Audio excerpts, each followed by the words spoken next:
DNA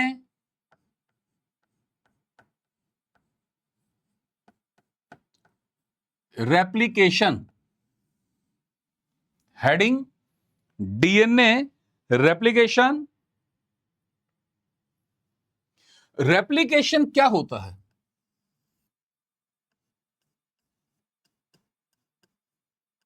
DNA से DNA का बनना,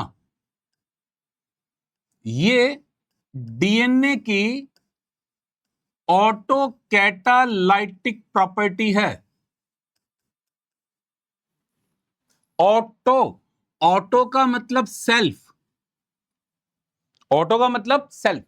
अगर डीएनए से डीएनए बनता है तो ऑटो, अगर डीएनए से आरएनए बनता है तो हेट्रो, अगर आरएनए से डीएनए बनता है तो हेट्रो, आरएनए से आरएनए बनता है तो ऑटो। ऑटो का मतलब होता है सेल्फ सिंथेसिस, हेट्रो का मतलब होता है अदर सिंथेसिस। तो डीएनए से डीएनए बन रहा है, इसका मतलब ये ऑटो कैटालिसिस है। क्या है ये? Auto catalysis. बोलो बच्चों, यहां तक बात समझ में आई?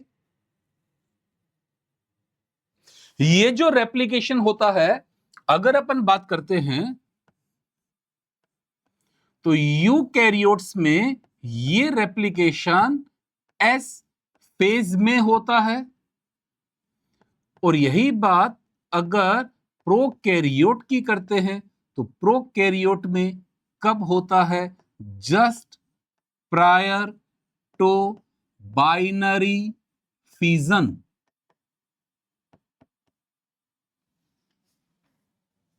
यूकैरियोट में कब होता है? एस फेज में होता है। और प्रो में कब होता है? Just prior to binary fission.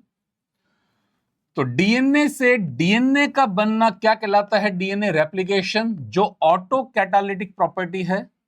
You में कब होता है? एस फेज में होता है।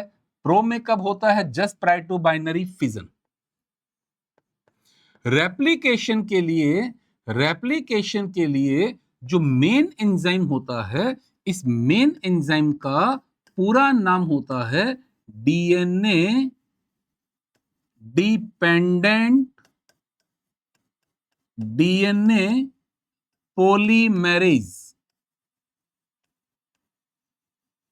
DNA dependent DNA polymerase.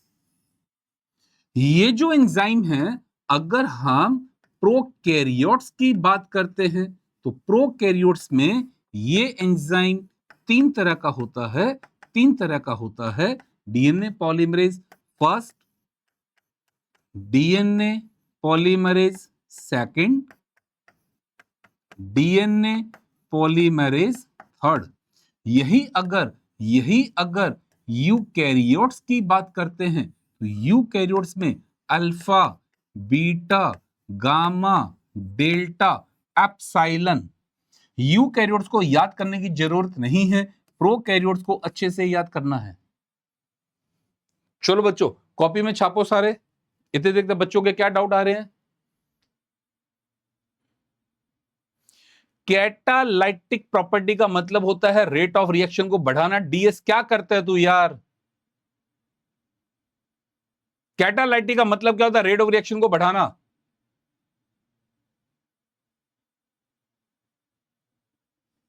Property वाला टॉपिक बच्चा लास्ट में करेंगे, जब डीएनए आरएनए दोनों कंप्लीट कर लेंगे तब प्रॉपर्टी डिस्कस करेंगे।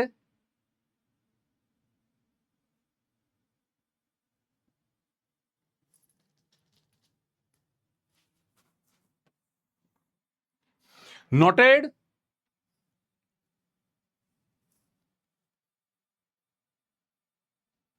सब बच्चों ने यहां तक नोट कर लिया? जल्दी बताइए। गुड। अब एक काम करो बच्चों, अपनी कॉपी में एक में डीएनए दे रहा हूं, एक स्ट्रैंड दे रहा हूं, इसकी सीक्वेंस में दे रहा हूं जी A T C, ji A T C. अगर डीएनए के स्ट्रैंड की एक स्ट्रैंड की सीक्वेंस मैंने दे दी तो क्या आप आराम से दूसरे स्ट्रैंड की सीक्वेंस बता सकते हो? जल्दी बोलो बच्चों, बता सकते हो? बिल्कुल बता सकते हैं। क्यों बता सकते हैं? क्योंकि दोनों स्ट्रैंड कॉम्प्लीमेंट्री होते हैं और बेस पेयरिंग डीएनए का एक यूनिक फीचर है। बेस पेयरिंग डीएनए का एक यूनिक फीचर होता है। अगर एक स्ट्रैंड की सीक्वेंस हमें दी हो तो दूसरे स्ट्रैंड की सीक्वेंस हम आराम से बता सकते हैं। बता सकते हैं। क्यों बता सकते हैं? क्योंकि बेस पेयरिंग डीएनए का हॉलमार्क फीचर है, एक यूनिक फीचर है। अब आपको क्या करना है बच्चों? अब आपको डीएनए के इन दोनों स्ट्रैंड को अलग करना है। एक स्ट्रैंड को नीचे रखेंगे, एक स्ट्रैंड को ऊपर रखेंगे और दोनों स्ट्रैंड का सीक्वेंस लिखेंगे। ये सीक्वेंस क्या है? GATC।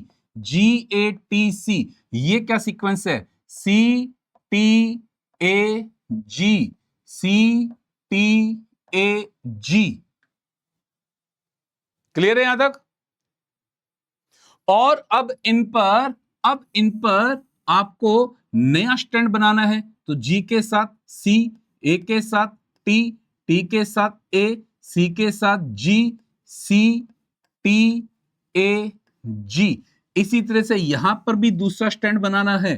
G A T C, G A T C।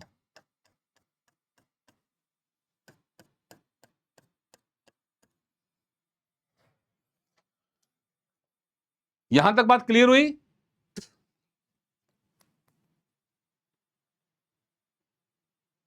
हाँ बच्चों, यहां तक ये कहानी क्लियर है? अब ये जो है, ये है हमारा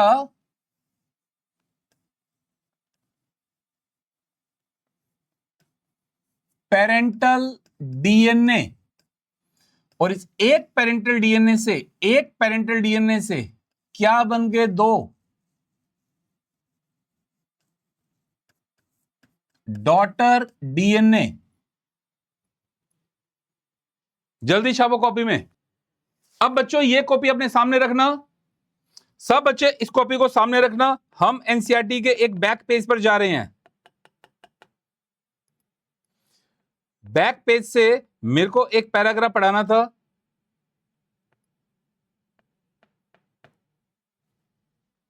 इस कॉपी को सामने रखना सारे बच्चे।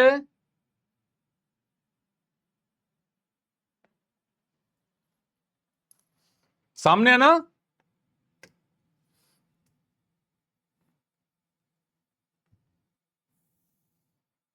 कॉपी को सामने रखेंगे। अब पढ़ेंगे। The base pairing confer a very unique property of the polynucleotide chain. क्या यह बात सही है? अरे बेस पेयर एक यूनिक प्रॉपर्टी है, तभी तो आपको मैंने एक स्ट्रैंड दिया था और दूसरे स्ट्रैंड की सीक्वेंस आपने मेरे को बता दी थी। क्यों बता दी थी? कि यूनिकनेस है। ए के साथ टी, टी के साथ ए, जी के साथ सी और सी, जी के साथ सी, सी के साथ जी। यहां तक क्लियर है? जल्दी बच्चों जल्दी बताओ, यहां तक क्लियर है? आगे क्या लिखता है? They are said to be complementary to each other. Therefore, if sequence of base in one strand is known, then the sequence in other strand can be predicted. यहां से प्यारो assertion रीजन क्वेश्चन आता है। assertion है if the sequence of base in one strand is known, then the sequence in other strand can be predicted. सही है? Reason दे सकते हैं both strand are complementary to each other, या ये भी दे सकते हैं कि base pairing is a unique property of the polynucleotide chain. बोलो बच्चों, बात समझ में आई? जल्दी जल्दी बताओ, जल्दी जल्दी बताओ, क्या ये बात क्लियर हुई सब बच्चों को?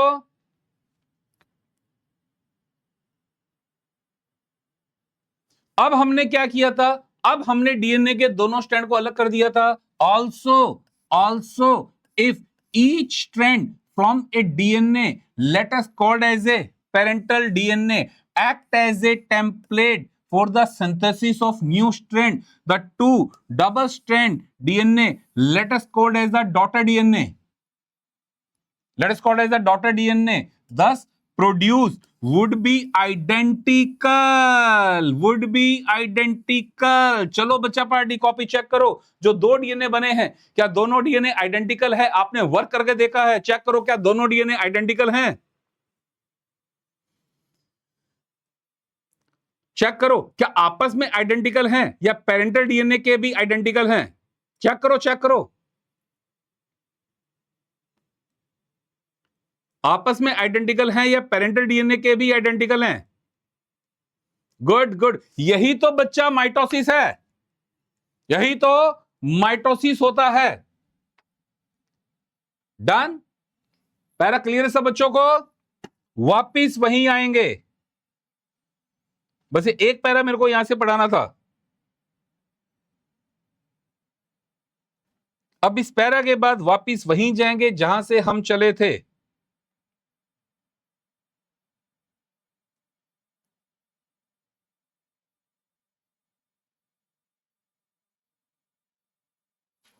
ये मेरे पास एक पेरेंटल डीएनए था.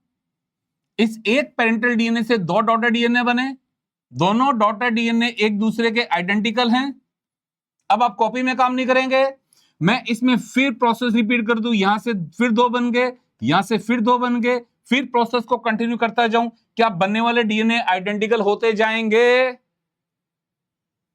जल्दी से जवाब चाहिए मेरे को. क्या बनने वाले डीएनए आइडेंटिकल होते जाएंगे? यही माइटोसिस होता है बच्चों. हम सब ने अपनी जिंदगी एक सेल से स्टार्ट की है.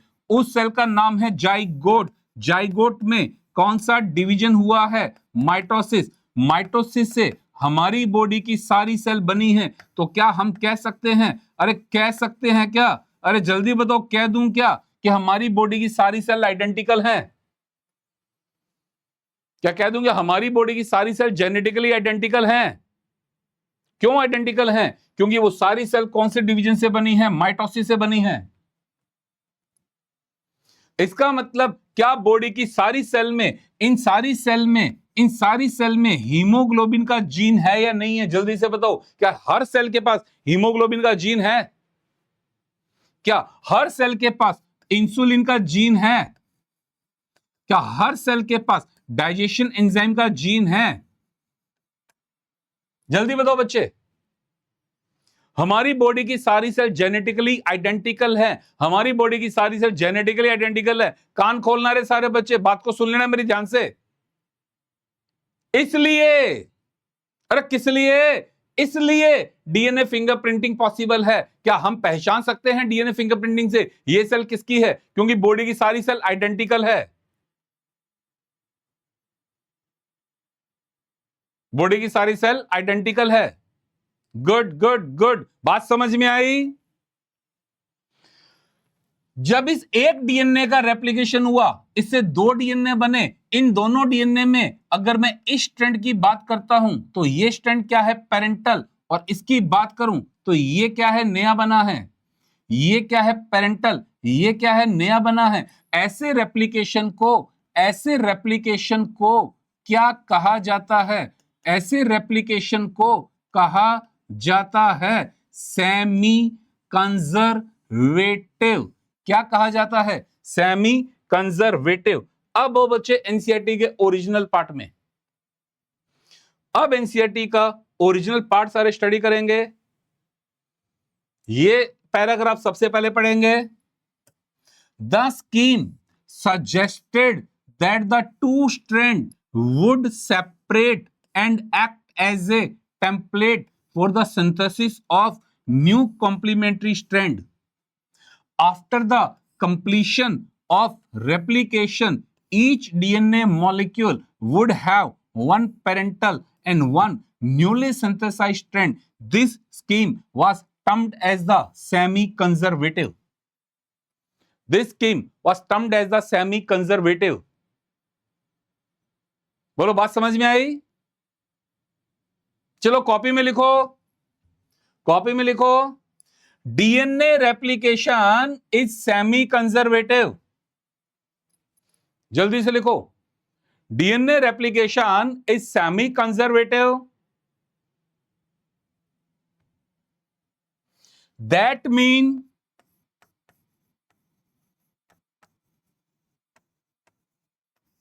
क्या मतलब है?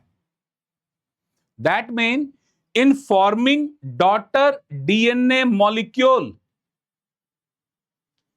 in forming daughter DNA molecule,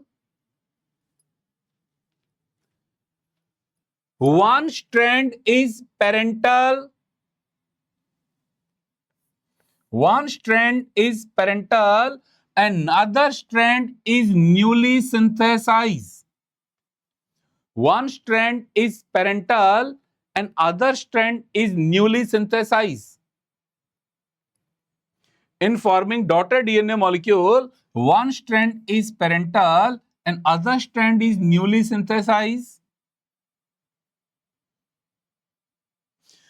What is the meaning of semi conservative? मेरे हिसाब से सब बच्चों को यह बात समझ में आ गई होगी। अब बच्चों इस डायग्राम पे थोड़ा सा विचार करते हैं, डायग्राम क्या कह रहा है। देखिए यहां पर ये जो दिखाया गया है, ये मेरे पास एक डीएनए मॉलिक्यूल है जिसमें 2 स्ट्रैंड हैं। मैं इस डीएनए को पेरेंटल डीएनए कह रहा हूं।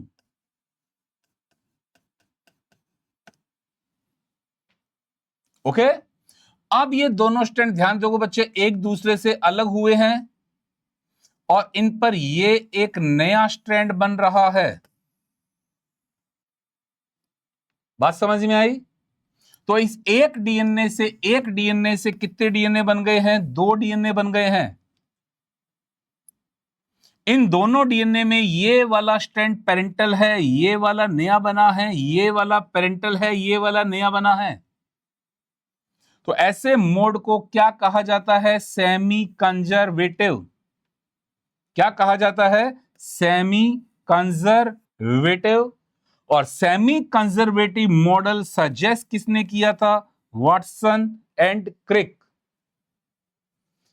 क्या लिख रहा है? Watson Crick model for semi conservative DNA replication. बहुत ही प्यारा क्वेश्चन आता है कि डीएनए रेप्लिकेशन का सेमी कंजर्वेटिव मॉडल किसने सजेस्ट किया था? Watson and Crick. DNA replication का सेमी कंजर्वेटिव मॉडल किसने सजेस्ट किया था? Watson and Crick.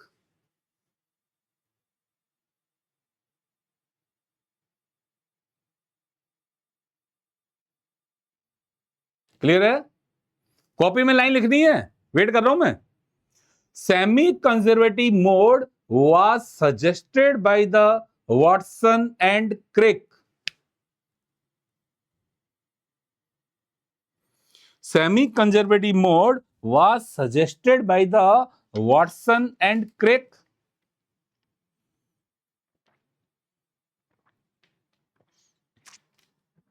But they were unable to prove it.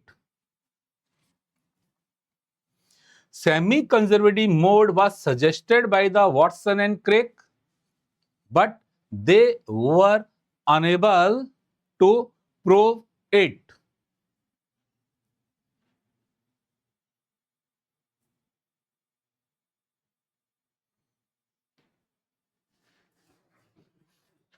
आओ बच्चे बोर्ड पे। While proposing the double helical structure for DNA, Watson and Crick had immediately proposed a scheme for replication of DNA. तो साफ क्या कह रहा है कि सेमी कंजर्वेटिव मोड जो है ये किसने सजेस्ट किया था? Watson and Crick. ये वॉटसन और क्रिक का ओरिजिनल स्टेटमेंट था। समझने की कोशिश करते हैं। It has not escaped our notice that, इसको अभी नहीं पढ़ना है, बाकी का काम आपने किया है खुद ने। Specific pairing we have postulated immediately suggest a possible copying mechanism for the genetic material. ये काम आपने खुद ने कॉपी में किया है। आपने एक डीएनए बनाया, डीएनए के दोनों स्ट्रैंड को अलग कर दिया, अलग करके आपने उन पे नया स्ट्रैंड बनाया, तो क्या बनने वाले डॉटर डीएनए आइडेंटिकल थे क्या? जल्दी से मेरे को कमेंट बॉक्स में जवाब दो, जल्दी से जवाब दो बेटा, क्या बनने वाले दोनों डीएनए आइडेंटिकल थे क्या? इसका मतलब उस ओरिजिनल डीएनए में, पेरेंटल डीएनए में जो इंफॉर्मेशन थी, क्या एज सच वो इंफॉर्मेशन डॉटर डीएनए के पास आ गई क्या? पेरेंटल डीएनए में जो इंफॉर्मेशन थी, क्या वो information as such daughter DNA के पास आ गई क्या? जल्दी जल्दी, सो गए यार सारे बच्चे, ये कोई बात नहीं है यार, सो रहे हैं, फिर मैं भी सो रहा हूं। क्या एज सच वो इंफॉर्मेशन डॉटर डीएनए के पास आ गई क्या? तो वही तो बात लिख रहा है, वही तो बात लिख रहा है। Specific pairing we have postulated immediately suggest a possible copying mechanism for the genetic material. बोलो ये बात समझ में आई सबको? अब इस लाइन को जोड़ते हैं, it has not escaped our notice, मतलब अब ये हमारे ज्ञान से दूर नहीं है। अब हमें ये बात अच्छे से पता लग चुकी है, अभी हम बहुत अच्छे से समझ चुके हैं कि ये जो स्पेसिफिक पेयरिंग है, इसी स्पेसिफिक पेयरिंग के कारण इस मैसेज को, इस इंफॉर्मेशन को एज सच दूसरे मॉलिक्यूल में कॉपी किया जा रहा है। अभी हमें यह बात अच्छे से पता लग चुकी है। Now it has not escaped बचना अवर नोटिस, अभी हमारे नोटिस से बचा हुआ नहीं है कि ये जो स्पेसिफिक पेयरिंग जो हम देख चुके हैं, इसी स्पेसिफिक पेयरिंग के कारण इंफॉर्मेशन को कॉपी करना आसान हो रहा है।